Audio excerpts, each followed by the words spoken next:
Frasier never actually moved to Seattle. Frasier Crane spent years on Cheers telling his friends at the bar that his father was dead and that he had no siblings. Not estranged, dead, and no siblings at all. Then the spin-off opens, and suddenly, there is a very alive father sitting in his apartment with a dog and a cane, and a brother named Niles, who simply appears, fully formed, with zero explanation for why he was never once mentioned across years of Boston bar conversation. The show offers a thin retroactive justification claiming Frasier told people his father was dead because the estrangement was easier to explain that way. But Niles gets no equivalent justification.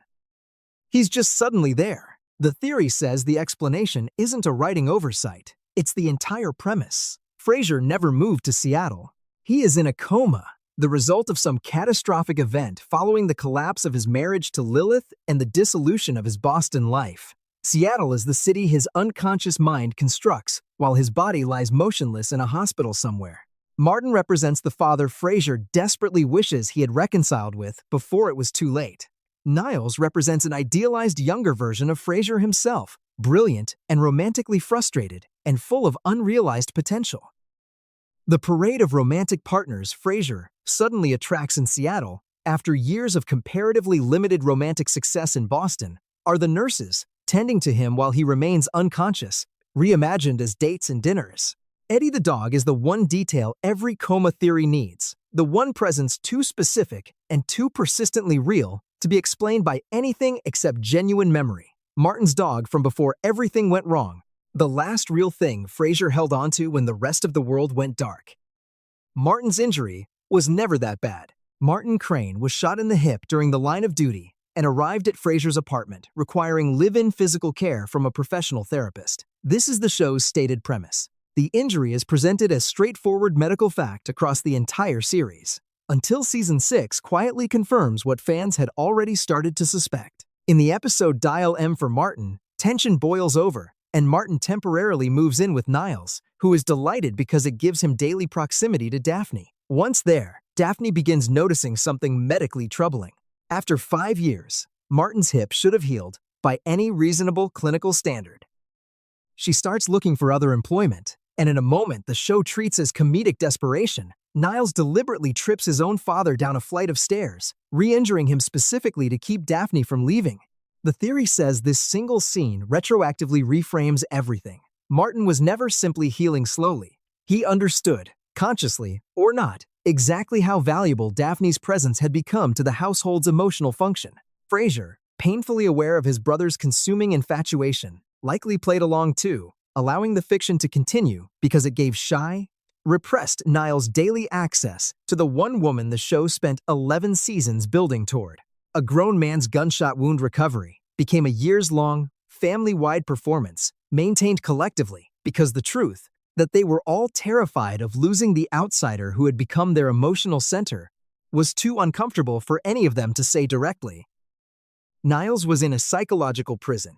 Niles Crane's marriage to the never-seen Maris is presented across the entire series as a running joke about an eccentric, unseen wife whose behavior becomes increasingly extreme with each new anecdote. We never see her face.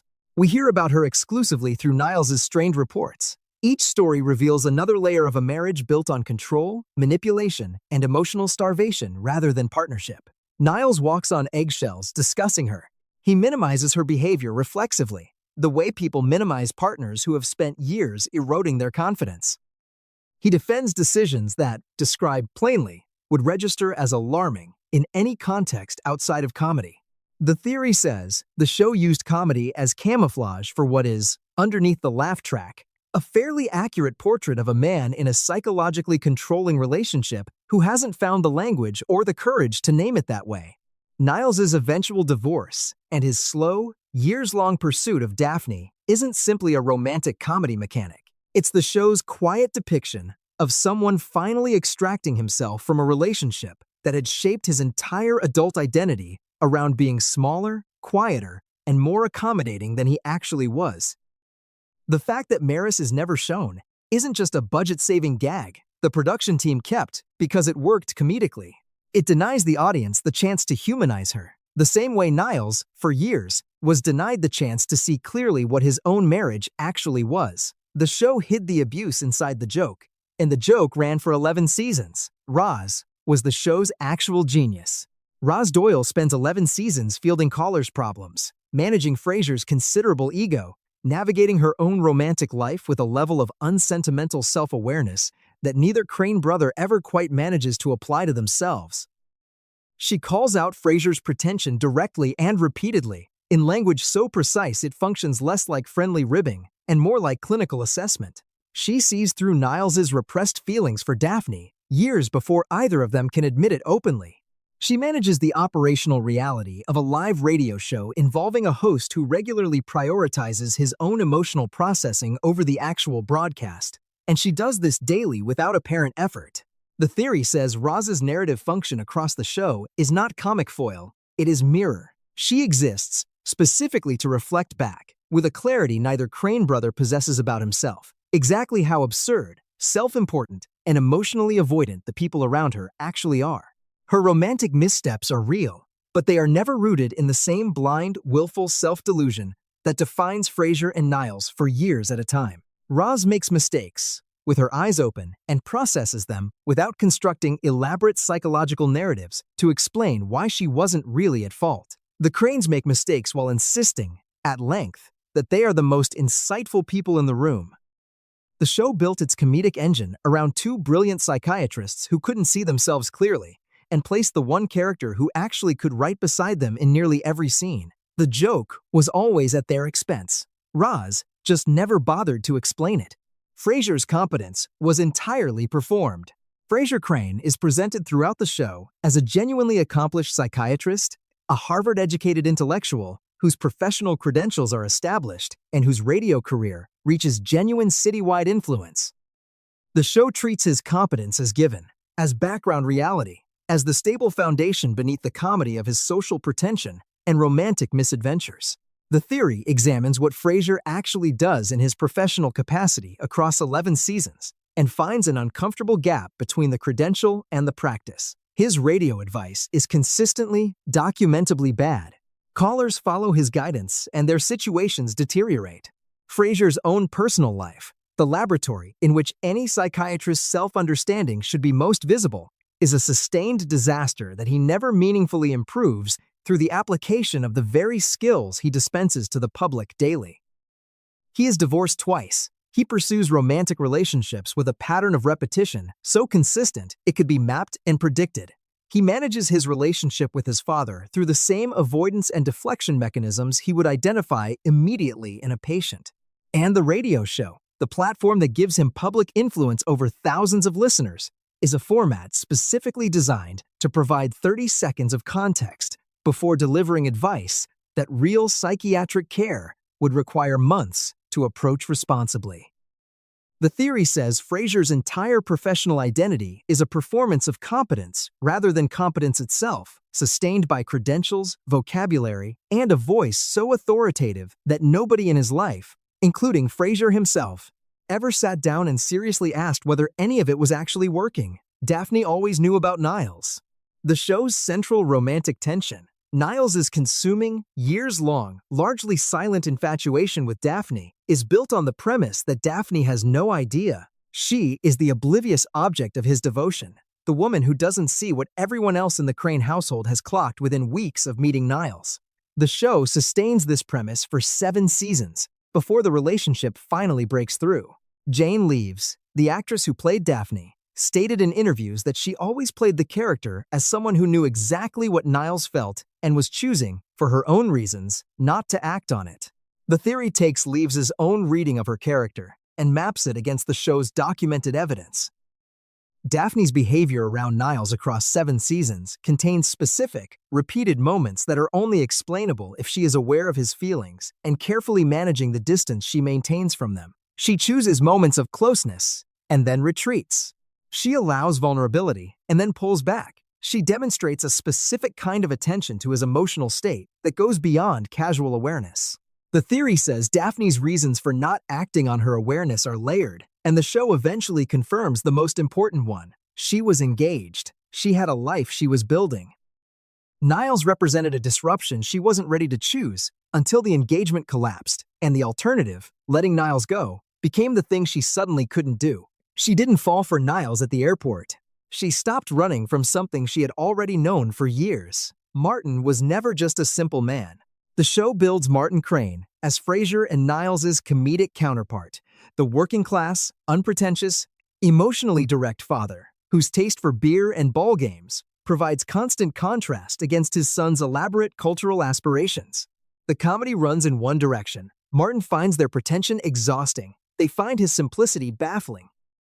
The show treats this as a fixed dynamic. The theory says Martin's apparent simplicity is the most carefully maintained performance in the entire series. A man who spent decades as a Seattle police detective, who closed cases that required reading people, constructing narratives from partial evidence, and maintaining cover across extended investigations, did not retire that skill set when he moved into Frasier's apartment. Martin understands his sons with a precision the show occasionally allows to surface before burying it again in the next comedic beat. He knows exactly which of Frasier's romantic pursuits will collapse and can usually identify the reason before Frasier can.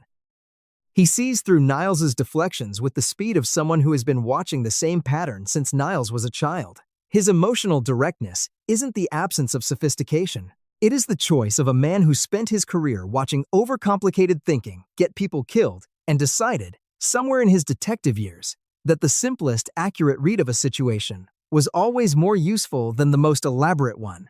Martin Crane plays simple because simple works. And two sons, with Harvard degrees and decades of psychiatric training, never quite figured out that the least educated person in the apartment was also the clearest thinker. The radio show was Frasier's therapy. Frasier's radio program, a call-in advice format that reaches hundreds of thousands of Seattle listeners, is presented throughout the show as his primary professional platform, the career reinvention that allows him to rebuild his life after Boston. The show treats the show within a show as a vehicle for comedy, as the context in which Frasier's pretension collides with ordinary people's ordinary problems. The theory looks at what the radio format actually provides Frasier that his private practice never could. A private practice requires genuine, sustained engagement with another person's interior life, requires the therapist to hold space for complexity that can't be resolved in 30 minutes, requires the practitioner to acknowledge the limits of what advice can do without relationship. Frasier's radio show requires none of this. A caller presents a problem. Frasier provides an insight. The caller thanks him. The segment ends. The format is perfectly engineered to give Frasier the experience of being helpful without any of the sustained intimacy that real therapeutic work requires. The theory says the radio show is Frasier's unconscious solution to the problem his own therapy would eventually identify. He cannot tolerate the vulnerability of genuine closeness.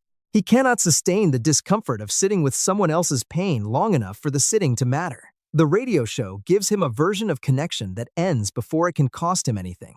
And he built an entire professional identity around it and called it a career rather than what it actually was, the most expensive avoidance mechanism in Seattle radio history. BB was always the most self-aware character. BB Glazer, Frasier's theatrical agent, is coded throughout the show as the most flagrantly manipulative character in the main cast. A woman whose every interaction is structured around extracting maximum advantage from whoever she's currently facing. She flatters.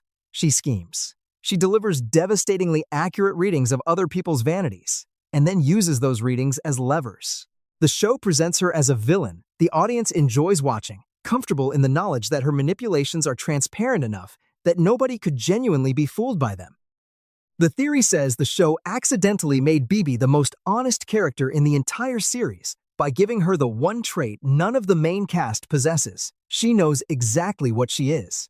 Frasier performs sophistication while being constitutionally incapable of sustaining the emotional maturity sophistication actually requires. Niles performs romantic devotion while being too avoidant to act on it for 7 years. Martin performs simplicity while operating with an intelligence he never fully discloses. Roz performs indifference to the Crane's opinion while clearly caring about the community she has built at KACL. Every regular character in the show is performing a version of themselves that differs from what they actually are. BB is performing BB with full knowledge that it is a performance, which makes her, paradoxically, the one person whose self-presentation is completely accurate. She is exactly as manipulative as she appears. She has never pretended to be anything else. In a show built entirely around the gap between self-image and reality, the character with no gap is the one everyone else treats as the villain. Niles built his life around avoiding himself. Niles Crane is introduced as Frasier's younger brother, a psychiatrist in private practice, married to the never-seen Maris, educated at Oxford, devoted to opera and fine wine, and the cultural refinements his upbringing somehow instilled without Martin's apparent input. He is Frasier distilled to an even more concentrated form, all of Frasier's pretension without any of Frasier's radio audience accountability. The theory tracks what Niles has actually built his life around. When the pretension is removed layer by layer, his marriage to Maris was a relationship with someone so controlling that he had to suppress the largest parts of his personality to maintain it. His professional identity as a psychiatrist is devoted to examining other people's interior lives with the same intensity he consistently refuses to apply to his own. His consuming infatuation with Daphne, which dominates his emotional landscape for 7 full seasons, is not a love story the theory disputes. But it is a fixation that conveniently occupied every unit of emotional energy Niles might otherwise have directed toward examining why his marriage was what it was, why he chose Maris in the first place, and what that choice said about the version of intimacy he believed he deserved. The theory says Niles's entire elaborate life, the wine expertise, the opera subscriptions, the precisely calibrated social performances, is what a man builds when he needs every available hour occupied with something other than sitting alone with himself. He spent 11 seasons analyzing everyone around him. The one patient he systematically avoided was the one who needed it most. The Crane brothers were both failures. As therapists, 2 of the most celebrated therapists in Seattle are Frasier and Niles Crane, and the show's most sustained dark joke, never acknowledged as a joke by anyone within the show itself, is that both men are catastrophically, documentably bad at the thing their professional identity is built around. Frasier's radio advice is consistently wrong, in ways the show tracks through caller callbacks and returned problems. His personal life, 11 seasons of it, represents an ongoing case study in a man who cannot apply the insights he dispenses publicly to the private situations that most require them. Niles's private practice is almost never depicted in professional terms, and when it is, the depictions suggest a therapist whose primary qualification is the ability to sound insightful rather than actually produce therapeutic outcomes. The theory says the show knew this and built it deliberately. 2 characters who are professionally devoted to helping other people understand themselves and who are personally incapable of the most basic forms of self-understanding are the foundation of a comedy that runs 11 seasons specifically because the gap never closes. Frasier doesn't get better at relationships across 11 seasons. He gets better at articulating why his relationships fail, which is a completely different skill, and the one that makes him compelling on radio and useless in real life.